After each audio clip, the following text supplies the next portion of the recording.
दोस्तों आज हम स्टार्ट करने जा रहे हैं फॉरेंसिक मेडिसिन। ये सीरीज स्टार्ट करने से पहले मैं आपको ये बता देता हूँ कि इस सीरीज़ के अंदर हम क्या क्या कैसे कैसे करने वाले हैं। दोस्तों फॉरेंसिक मेडिसिन ऐसा सब्जेक्ट है जिसके अंदर कोई क्लासिकल कॉन्सेप्ट या बेसिक्स नहीं है, जैसे आपको मेडिसिन में होता है, जैसे पैथोलॉजी के अंदर होता है कि कोई सिस्टम को हमें समझना है। इसके अंदर क्या है कि हर चैप्टर के अंदर कुछ डेफिनेशन को आपको याद रखना है, उनके रिगार्डिंग कुछ आप टॉपिक आएंगे, उनके रिगार्डिंग कुछ पॉइंट आपको पता होना चाहिए। आपको वही क्वेश्चन आपको डायरेक्ट नीट पीजी के अंदर आते हैं और उन्हीं से क्वेश्चन आपसे जो कॉलेज के अंदर वाइवा होता है उनसे पूछा जाता है। तो सबसे इनको हम चैप्टर वाइज पढ़ेंगे वन बाय वन। जैसे पहला चैप्टर होता है आपका इंट्रोडक्शन एंड लीगल प्रोसीजर। इसके अंदर क्या क्या आपसे क्वेश्चन पूछे जा सकते हैं, कैसे कैसे वाइवा के अंदर, कैसे कैसे आपका नीट पेजे के अंदर। तो सबसे पहले हम स्टार्ट करते हैं हमारा पहला चैप्टर या पहला topic introduction and legal procedure के पहले पार्ट से। तो इसके अंदर सबसे पहले बात आती है फॉरेंसिक मेडिसिन की डेफिनेशन। तो इसके अंदर हमें क्या पता होना चाहिए कि deal with medical aspect of law होता है फॉरेंसिक मेडिसिन। कई बार वाइवा के अंदर डायरेक्ट आपसे डेफिनेशन पूछी जाती है।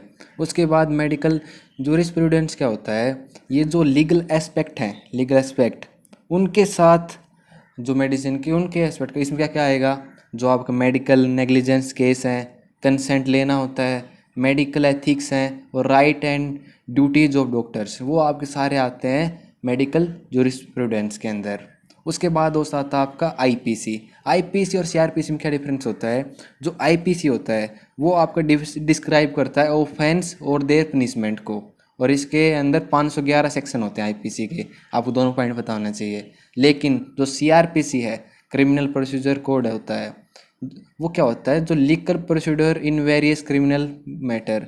ये प्रोसीडर जो आपका प्रोसेस होता है, प्रोसीडर होता है किसी भी क्रिमिनल क्राइम है, मैटर है, उसके रिगार्डिंग आपका सीआरपीसी होता है। लेकिन ऑफेंस और उसका पनिशमेंट, देखिए ये ऑफेंस है, ये पनिशमेंट है, लेकिन ये जो प्रोसेस है बीच वाला किस जैसे होता है, तो बीच वाला सीआरपीसी और पहले वाला और लास्ट वाला आपका आईपीसी। ठीक है, इसके अंदर 511 थे, इसके अंदर 484 सेक्शन है। इसके बाद आता दोस्त इनक्वेस्ट। इनक्वेस्ट क्या होता है, inquiry into the cause of death. आपका कोई केस होता है, कोई भी डेथ होती है, तो उसके रिगार्डिंग आपको इंक्वायरी करना, डेथ का रीज़न कोई भी, वो होता है आपका इंक्वेस्ट। इंक्वेस्ट आपको दो टाइप का हो सकता है दोस्त। दो टाइप का, नंबर वन होता है आपका पुलिस इंक्वेस्ट। पुलिस इंक्वेस्ट और मजिस्ट्रेट इंक्वेस्ट, नाम से पता चल रहा है इसके अंदर पुलिस करेगा, इसके अंदर मजिस्ट्रेट करेगा। इसके अंदर सीआरपीसी 174 होती है, इसके अंदर 176 होती है। ये मिनिमम रैंक जो आप पुलिस के अंदर इन्वेस्ट करता है, ये वो होता है हेड कांस्टेबल ऑफ पुलिस। सबसे मिनिमम ये होती है जो आपका किसी भी केस को स्टार्ट करता है, कर सकता है। सेकंड आता है जो मेडिको लीगल ऑटोप्सी होता है, उसको कौन देख करने के लिए कहता है, वो आता है सब इंस्पेक्टर। आपका मिनिमम आपकी रैंक चाहिए इसको करवाने के लिए। Sub inspector medico legal autopsy और आपका हेड कांस्टेबल आपका मिनिमम रैंक होता है इसको इंक्वायरी करने के लिए। लेकिन ये तो होगी पुलिस वाली। लेकिन मजिस्ट्रेट कब करेगा, जब आपका यूजुअली बाई नॉन जुडिशियल और एग्जीक्यूटिव मजिस्ट्रेट, ठीक है, जो आपका अदर देन जुडिशियल मजिस्ट्रेट है, वो आपका मजिस्ट्रेट इंक्वेस्ट करते हैं। इसके अंदर जो डेथ पुलिस कस्टडी के अंदर डेथ होती है, आपका प्रिजन के अंदर होती है, जेल के अंदर पुलिस फायरिंग, आपका डावरी, डेथ, एग्जीक्यूशन, जितने भी ये केस हैं, इनके अंदर पुलिस को अलाउ नहीं होता है इन्वेस्ट करने के लिए। तो उन केस के अंदर आपको मजिस्ट्रेट इंक्वेस्ट करता है, उसको बोलते हैं मजिस्ट्रेट इंक्वेस्ट। ठीक है, आपकी इंक्वेस्ट की बात की। उसके बाद आता है कोर्ट्स। कोर्ट्स में आपको हमें पता होना चाहिए दोस्त, जो आपके कोर्ट्स हैं इंडिया के अंदर, सबसे बड़ा कोर्ट क्या होता है, सुप्रीम कोर्ट जो दिल्ली के अंदर है। इसके अलावा हाई कोर्ट, उसके बाद आता है 24 हाई कोर्ट है इंडिया के अंदर। उसके बाद सेशन कोर्ट आता है, उसके बाद लास्ट के अंदर असिस्टेंट सेशन कोर्ट। ठीक है, ये 4 लेवल होते हैं कोर्ट्स के, ये भी हमें पता होना चाहिए कि ये राइट लेवल पूछे जाते हैं हमसे। उसके बाद आता है मजिस्ट्रेट। मजिस्ट्रेट की जो चीफ जुडिशियल मजिस्ट्रेट होता है, वो आपको क्या कर सकता है, उसकी हम एक्शन पता होने चाहिए। 3 टाइप मजिस्ट्रेट हैं, chief judicial, judicial magistrate of first class and judicial magistrate of second class. तो वो जो चीफ है वो आपका 7 साल तक की सज़ा सुना सकता है, ये आपको 3 साल तक की सुना सकता है, ये 1 साल तक की सुना सकता है। तो ये 3 आपके मजिस्ट्रेट, उसके लेवल और उसके जो और उसकी जो कैपेसिटी है वो हमने इस पॉइंट किस तरह से देखी। इसके बाद आता है जुवेनाइल जस्टिस बोर्ड। ये कई बार क्वेश्चन आता है कि ये किस लिए होता है, more than less than 18 year के जो आपके क्राइम होते हैं जो करता है उसके लिए जुवेनाइल जस्टिस बोर्ड होता है। और जो लेस देन यदि 16 ईयर है तो उसको आपकी नॉर्मली सज़ा मिलती है लेस देन 3 ईयर, 3 या 3 साल से कम। लेकिन यदि आपका 16 से 18 ईयर के बीच का यदि रेप का या मर्डर का आपका कोई केस है तो मोर देन 3 आपकी सज़ा मिल सकती है, लेकिन डेथ नहीं मिलेगी उसको। ये बात आपका कंट्रोल करता है जुवेनाइल जस्टिस बोर्ड। ये 2 पॉइंट थे, इसे रिगार्डिंग क्वेश्चन आते हैं।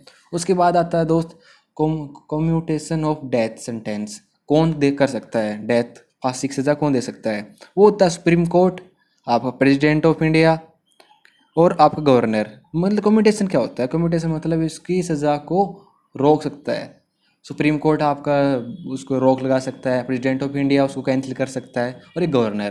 तो ये आपके डेथ सेंटेंस को रोकना और उसको कौन उसको सुना सकता है, जैसे ये चीज़ है आपकी इसके अंदर। इसके बाद आता है सपनी और समन्स। ये क्या होते हैं? जो एक रिटन डॉक्यूमेंट दिया जाता है to attend court for giving evidence on particular date and time. ठीक है, कोई भी केस के अंदर दूसरा कोई इन्वॉल्व है तो उसको समन भेजा जाता है कि आप आइए और अपनी एविडेंस प्रोवाइड कीजिए on particular date and time. ये इसको बोलते हैं समन्स या सबपोनिया। इसके बाद आता है एविडेंस। एविडेंस दो टाइप की होती हैं, एक आपका ओरल, एक आपको डॉक्यूमेंट्री। ओरल होता है ओरल के अंदर आपका बेस्ट क्रॉस एग्जामिनेड होता है, क्रॉस एग्जामिनेशन कर सकते हैं। लेकिन डॉक्यूमेंट्री के अंदर की कौन सी होती हैं? एक तो मेडिकल सर्टिफिकेट होती है डे टू डे लाइफ की, वो होती है डॉक्यूमेंट्री के अंदर। सेकंड आता है medico legal report, request bye police and courts. जो आपकी मेडिकल लीगल रिपोर्ट है वो आपकी सेकंड टाइप ऑफ डॉक्यूमेंट्री है। तीसरा आपको dying declaration, written and oral statement of dying person. कोई भी मरता है उससे पहले इसने कोई लेटर लिख रखा है, उसी को बोलते हैं डाइंग डिक्लेरेशन। उसके बाद आता है डाइंग डिपोजिशन। ये क्या होता है कि हाइपोथेटिकल, नॉट इन इंडिया, और ये डिपोजिशन की खुद एक हाइपोथेटिकल होता है कि ऐसा हो सकता है कि ऐसे उसने बोला होगा, ऐसे किया होगा, ये सोच के किया होगा। तो ये 4 टाइप की डॉक्यूमेंट्री एविडेंस हैं। ठीक है दोस्त, तो हमने जो पहला चैप्टर था इंट्रोडक्शन लीगल प्रोसीजर, उसका जो आपका पहला जो पार्ट था उसका हमने देखा कि हमको क्या क्या चीज़ इन टॉपिक्स के अंदर क्या क्या पढ़ना है। इसके बाद आपका सेकंड इसी पार्ट के अंदर हम देखते हैं कि आपका एविडेंस, विटनेस और आपका जो आपका रिकॉर्डिंग एविडेंस है वो कैसे। हम 3 पॉइंट बच गए बस, फिर आपका पहला चैप्टर है वो ख़त्म हो जाएगा। पहला उसमें से पहला है एविडेंस। एविडेंस आपकी मैंने बताया 2 टाइप की हो सकती हैं, ओरल, डॉक्यूमेंट्री। इसके अंदर और medical certificate, medical legal report, dying declaration, dying deposition अभी मैंने डिस्कस किया था आपके साथ। इस ये आपको डे टू डे होता है, ये आपका पोस्टमार्टम रिपोर्ट होती है, ये आपका जब खुद रिटर्न करता है ये हाइपोथेटिकल होती है। इसके अलावा विटनेस, विटनेस आपका होता है who gives evidence in court, जो आपका देता है एविडेंस कोर्ट के अंदर। ये 3 टाइप का हो सकता है दोस्त, एक आपका कॉमन या ऑर्डिनरी।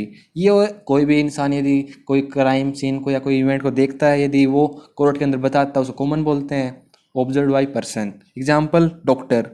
डॉक्टर बता सकता है कि साइज का कितना था आपका वुंड का, और प्रेजेंस वुंड आपका डॉक्टर की बता सकता है। एक्सपर्ट का क्या होगा?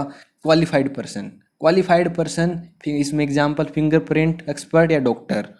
इसमें आपका डॉक्टर बता सकता है कि जो वेपन था वो शार्प था या ब्लंट था, डिपेंड ऑन कि जो आपका वुंड था उसको देखकर। ये एक्सपर्ट एविडेंस होता है। होस्टाइल क्या होता है? जब आपका इंसान जो पर्पजफुली एक स्टेटमेंट देता है जो कॉन्ट्रेरी होता है फैक्ट और नॉट गिव राइट एविडेंस। ठीक है, वो मतलब झूठ बोलना होता है ना अपने किसी मतलब से, या वो करना, वो होस्टाइल होता है। इसके अंदर आपका लीडिंग क्वेश्चन अलाउ होते हैं बाय द, जो ऐसी यदि आप सस्पेक्ट होता है कि ये होस्टाइल है उसके अंदर सिर्फ लीडिंग क्वेश्चन अलाउ होते हैं, नॉर्मली अलाउ नहीं होते हैं। तो 3 टाइप की विटनेस। और लास्ट आपका recording evidence in court of law, कैसे हम एविडेंस को स्टार्ट करते हैं। तो सबसे पहले आता है ओथ, पहले हम सब दिलाया जाता है। सेकंड आता है एग्जामिनेशन इन चीफ, तो एक आपको मेन जो लॉयर है सामने वाला वो आएगा, उसके अंदर लीडिंग क्वेश्चन नहीं होते हैं। तीसरा आता है क्रॉस एग्जामिनेशन, इसमें आपका जो दूसरी साइड का आपका लॉयर है वो आएगा और आपसे क्रॉस एग्जामिनेशन करेगा। उसके बाद फिर से एग्जामिनेशन दोनों टाइप से हो सकता है, और आप खुद का वकील है वो वाला, और फिर से क्रॉस एग्जामिनेशन भी हो सकता है, और लास्ट में आपके जो जज है वो भी क्वेश्चन कर सकता है। तो ये 6 स्टेप हैं दोस्त आपके एविडेंस को रिकॉर्ड करने के लिए। और इस 2 पेज के रिगार्डिंग आपके जितने भी फर्स्ट चैप्टर था आपका इंट्रोडक्शन एंड लीगल प्रोसीजर, इसमें सारे पॉइंट आपके आ जाएंगे। और आपको यदि ये पॉइंट याद रखते हो तो आपको नीट पीजी के रिगार्डिंग कोई प्रॉब्लम नहीं आएगी, आपका कोई भी जो वाइवा है उसके रिगार्डिंग कोई प्रॉब्लम नहीं आएगी। तो होप कि इस वीडियो से आपको काफ़ी फ़ायदा हुआ होगा। तो यदि ऐसा है तो चैनल को सब्सक्राइब और वीडियो को लाइक ज़रूर कीजिएगा। तो मिलते हैं नेक्स्ट वीडियो के अंदर, तब तक बाय।